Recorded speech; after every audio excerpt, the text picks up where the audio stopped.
Você falou isso que hoje as pessoas avaliam, né? Se é interessante muito pelo projeto de carreira profissional delas. E aí, isso até, inclusive, na galera mais jovem, assim, isso é muito frequente, de, pô, não vou namorar. Isso é, inclusive, até um dilema meu, assim, de não vou namorar. Cuidado pra você não se queimar com ninguém falando disso. Ah, né? não, mas aí... Eu digo se queimar com a namorada.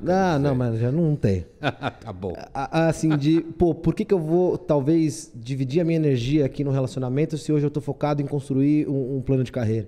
Então, as pessoas, tanto no casamento quanto no namoro, independente da fase, estão muito com esse projeto de vida profissional. Por que a gente ainda não consegue conciliar as duas coisas de forma mais harmoniosa? Assim? Por que se choca tanto essa coisa de ser bem-sucedido profissionalmente e ter um relacionamento legal? Porque essa história de ser bem-sucedido profissionalmente é uma coisa razoavelmente nova para a maioria das pessoas. Essa ideia que a tua geração e antes de você já tem... Você está com que idade, Lucas? 27. Então, essa ideia de montar um plano de vida é uma ideia razoavelmente recente. Uhum. De fato, os jovens têm uma certa obsessão com metas e métricas, Sim. certo? E a verdade dos fatos é que normalmente os planos dão errado. É uma das coisas que você aprende ao longo da vida. Uma parte dá certo, uma parte dá errado. Quanta gente frustrada agora assim, falou, meu Deus, achei que ia dar tudo certo. Mas nunca dá tá tudo certo, nunca dá tudo certo, né? E às vezes é até bom que não dê tudo certo, porque imagina se você faz um plano para a sua vida quando você tem 25 anos, certo? Quando você tiver 50, você vai ser outra pessoa. Se der tudo como você queria com 25, provavelmente sua vida vai ser um inferno, porque você não tem a mínima ideia do que você será aos 50 anos. Por exemplo, Sim. Né? Se você fez o plano aos 25. E até lá sua cabeça muda ao ponto de aquele plano de 25 talvez não faça sentido nem nos 30. Exatamente isso. Basta você lembrar se quando você tinha 15 você tivesse decidido todo o roteiro da sua vida. Sim. Quando você tinha 15 você olha para trás e diz, puta, eu não sabia porra nenhuma. Né?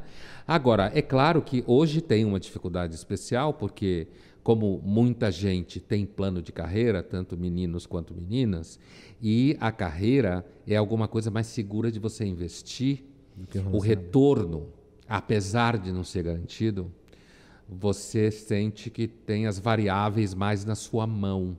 Quando você introduz uma outra pessoa na equação, a outra pessoa ela traz variáveis que você necessariamente não controla. E se você controlar tudo, vai dar pau. Sim. Vai ser ruim.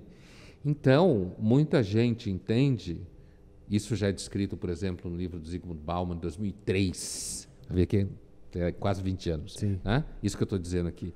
Então, muita gente entende que é melhor você investir na vida profissional.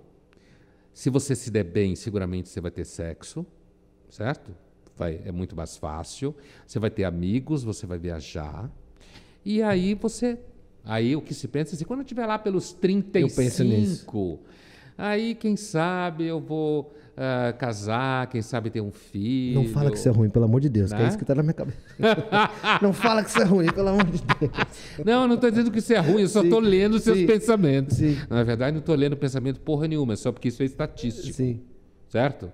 Então é assim que se pensa. As meninas têm uma variável que complica, que é a questão da gravidez. Sim, né? Tem até certa idade para poder ter a janela orbital, que começa a ansiedade lá pelos 27, 26, e aí tem um horizonte assim até 37, 38. É claro que todo mundo diz, hoje você pode ficar grávida e ter filho quando você quiser.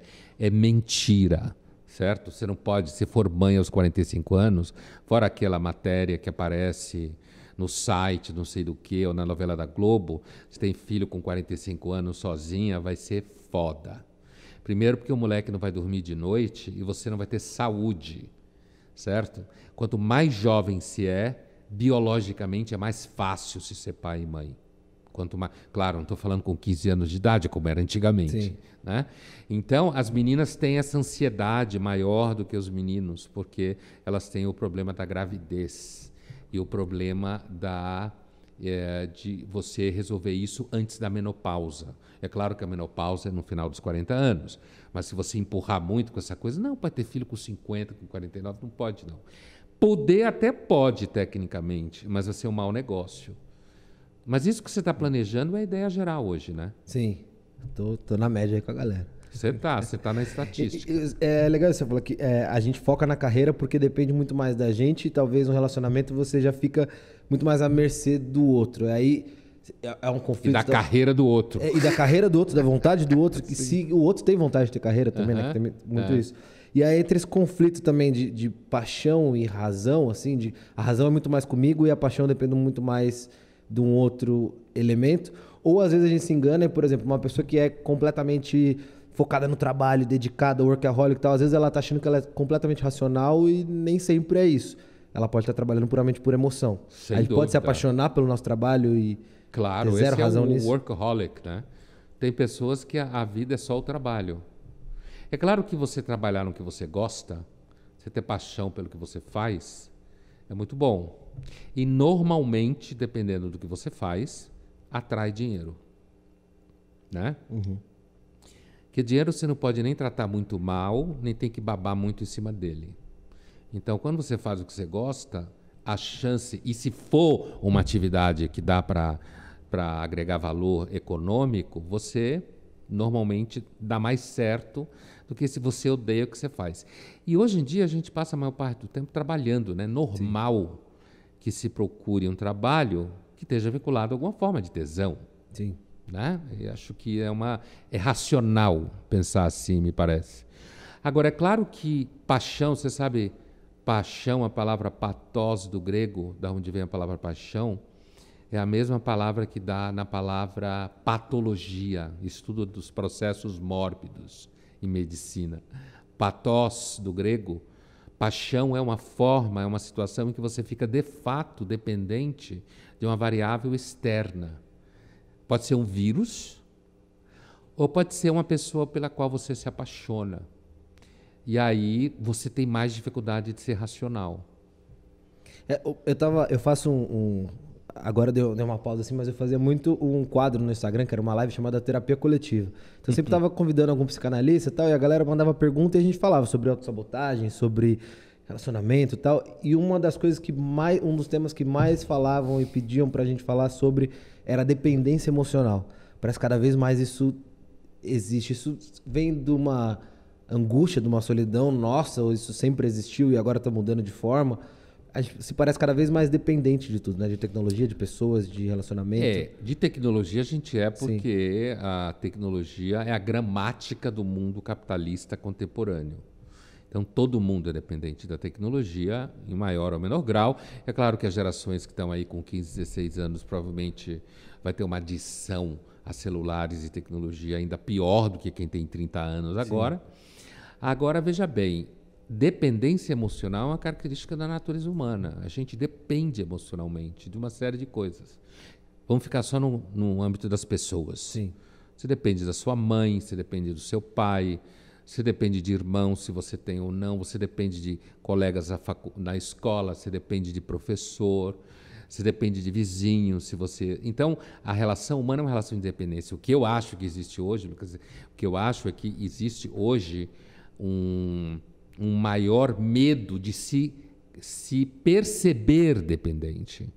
Eu acho que o que existe mais hoje, gera essa histeria toda, é uma ilusão de suficiência.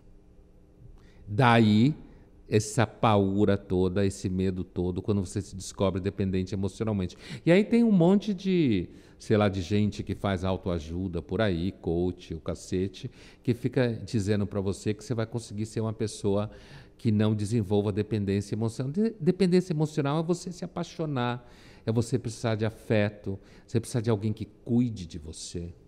Nós somos frágeis. Não adianta dizer o contrário, a gente é frágil. Claro que uns mais que outros, em alguns momentos mais do que outros. Então, acho dependência emocional é claro que é normal. Agora, é claro que tem gente que tem um nível de dependência emocional. Que não vive sem a outra pessoa. Ah, sim. Assim, isso normalmente era a ideia do amor romântico, né? Sim. Se você não tem a pessoa, você morre chora, de sofre, tristeza, para de respirar, né? Hoje vamos chamar isso de relação tóxica. É o novo termo, relação tóxica. Então, mas é claro que tem gente que, de fato, estabelece uma dependência emocional monstruosa. Agora, eu acho que há uma piora disso, porque existe, sim, uma ilusão e uma expectativa de que você seja mais autossuficiente, e existe muito medo de amar, de desejar, muito medo. Porque torna você dependente do objeto do desejo. Então hoje a gente está acostumado tanto a entender que a gente é suficiente, que a gente pode, que a gente sozinho, que quando a gente se percebe, a frustração é muito maior do que o próprio sentimento. É exatamente isso que eu quero dizer. E então se transforma numa coisa que parece que é uma monstruosidade. A gente sempre dependeu de pessoas. Agora, eu não duvido que tem pessoas que são mais dependentes emocionalmente mesmo e que, de repente, precisam até tomar remédio, às vezes, né? Ou vira stalker. Stalker. E agora com rede, em rede social a pessoa não faz nada enquanto não recebe a mensagem, quer saber o que a outra tá fazendo. Acompanha. Hoje você pode acompanhar a vida de quem você não conseguia fazer isso antes. Pode colocar no celular, aí vira meio neuras, né? Vira uma obsessão, né? A vida sempre encerra um certo grau de insegurança. Você precisa confiar um pouco. Ainda assim, não há nenhuma garantia. Acho que a gente cada vez mais mais garantia. E, na verdade, não tem garantia. Acho que é garantia para garantir um futuro tranquilo. A gente quer ser aquela ideia da felicidade plena aos 50 para frente, que nada vai me preocupar, meu banco vai estar com dinheiro, meus filhos vão estar correndo no quintal, lindos e felizes. Aí vem uma pandemia, mata um monte de gente, e aí fode a economia. Tinha 102 anos que não rolava uma dessa, mas sempre rolou, né? Sempre rolou uma desgraceira dessa. Porque agora viaja de avião a jato, né? A gripe espanhola viajou de trem e viajou de navio. E ainda assim se espalhou pelo mundo todo, né? Até 1921, 1922, tinha gente morrendo de gripe espanhola. Apesar da grande onda ter sido entre 18 e 19, o que vai acontecer com essa do mesmo jeito?